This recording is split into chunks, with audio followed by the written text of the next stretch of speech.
think about some of the companies I've worked with, there's actually been some quite important marketing learnings that I've had in each company. I thought I'd share those with you because I guess it's sort of shaped me as initially a marketeer and then ultimately, I guess, a managing director. So why don't I just kick on? The first company I worked for when I finished university was a company which I'm sure many of you know, Procter & Gamble. That was up in Newcastle, and it was there that I joined as a brand assistant, worked my way up to a kind of brand manager. I was there for 5 years, and the brand that I worked on was Fairy Liquid, which is a kind of an iconic UK brand I'm sure many of you know. And the one thing that I took out of working at Procter & Gamble, which I thought was interesting, was the importance of data. And I've got to be honest, I kind of did a degree in English literature at university, and I got into marketing, and I thought marketing is all about just kind of flair, imagination, it's fun, it's creative, it's artistic, etc. And Procter & Gamble was a really good place for me to have those kind of wild fancies disabused.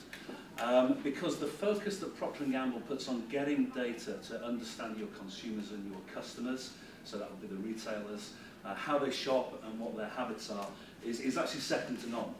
At times it can be quite frustrating because it does take quite a bit of the magic out, but it certainly made me understand that having an idea or having a hunch in many instances isn't good enough, particularly if you're going to be putting many, many millions of pounds or dollars behind an idea. So Procter & Gamble, the importance of data in marketing. I then moved to Pepsi-Cola. And I actually worked in Pepsi-Cola out in Eastern Europe in the early 90s, so just after the Berlin Wall had come down. And at that time, there were very few what we would call kind of Western brands available in Eastern Europe. And the importance of speed was what I took out of the 5 years that I did in Pepsi. Because essentially, what happened in Eastern Europe was across the period from 1990 to about 1996, that market evolved at kind of 5 or 6 or 7 times the speed that the market had evolved in the UK. So brands, the kind of brand maturity lifetime cycle was massively compressed. And simply getting stuff out there and doing stuff quickly and impactfully and executing excellently was actually worth many, many share points. And so I've come from Procter & Gamble in the UK, where we talked a lot about data. And we then moved to sort of Pepsi in Eastern Europe, where data was hard to come by, but what little data you had, you almost had to make decisions instantaneously and just get stuff out there. So it was quite an interesting balance for me, having on the one hand this rather cerebral place, Procter & Gamble, and then moving to Pepsi in Eastern Europe, where speed is actually a competitive advantage. So speed. Pepsi-Cola. I then came back to the UK and I had a couple of years working for Pizza Hut as marketing director of Pizza Hut. And actually, marketing in the retail environment is very different from marketing in the brand environment. We're going to talk a bit about brand today. And what I learned in Pizza Hut was the importance of detail. And you often hear that kind of platitude, I'm sure, which is kind of retail is detail. Never more so than when you're trying to do retail marketing. At the time we had kind of 500 units, restaurants across the UK, and one of the things you quickly learn is they're all different. And I kept getting tripped up in board meetings all the time by the rather mischievous operations director.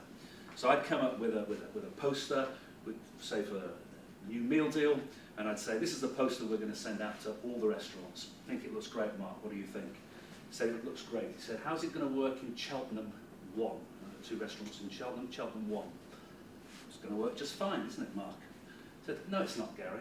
You don't even know Cheltenham 1. And Cheltenham 1 is a restaurant which is about 3 times the size of this room, and it's got windows everywhere. And sending one poster to a restaurant that's got a square footage of windows of about 2,500 square feet is pretty ineffective. So what I learned there was the importance of detail and knowing exactly what you're working with.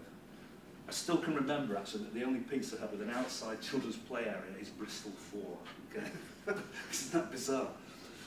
I then moved to Diageo, and I think the important thing at Diageo was learning the value of premiumisation. I think Marianne will touch on that a little bit in her presentation. Because up to then I've been working pretty much with mainstream brands, And Diageo, as many of you know, kind of focus a lot on spirits. And the thing which is quite exciting about spirits is the incredible growth at the moment in the top end of the market. And Diageo, I think, were very good at identifying that very early on.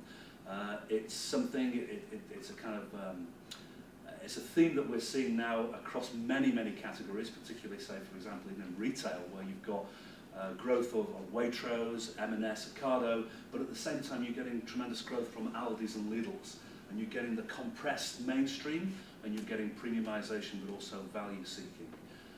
And Diageo was the first place I worked where I understood that kind of being quite bold on pricing, as long as you had a good product, was something which actually consumers would be prepared to follow you on. And then finally, I ended up at SABMiller, and I've had the privilege actually to be associated with the Peroni brand. And I think the thing that this has taught me, which I'd always kind of suspected, but it's really, to me in sort of stark reality, is the critical importance of brand consistency within marketing. And why is that good? It's such an obvious thing to say, but I tell you, out there in the marketplace, it's so often not followed. So often you get brand managers or marketing managers who want to play with the brand positioning, who feel there's some flaw in there or there's a wrinkle in what we're saying to consumers, so let's go back and see whether we're correctly positioned. And as I think about all the brands that I've worked on over the sort of 30 years I've just compressed for you, the brands that were the easiest to work on and the brands that were the most successful were the ones that had the most consistent positioning. And consistency is good for many, many reasons. It's good for your consumers because they begin to understand the brand and they have a familiarity with it.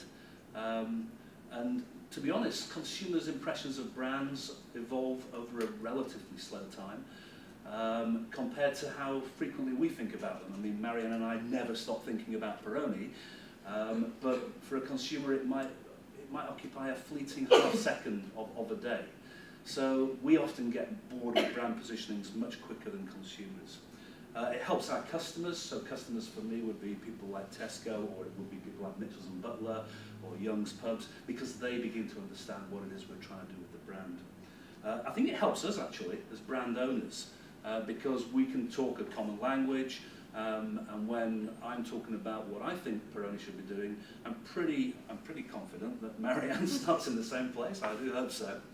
And I think that helps you. And the other people who I think it helps are your agencies.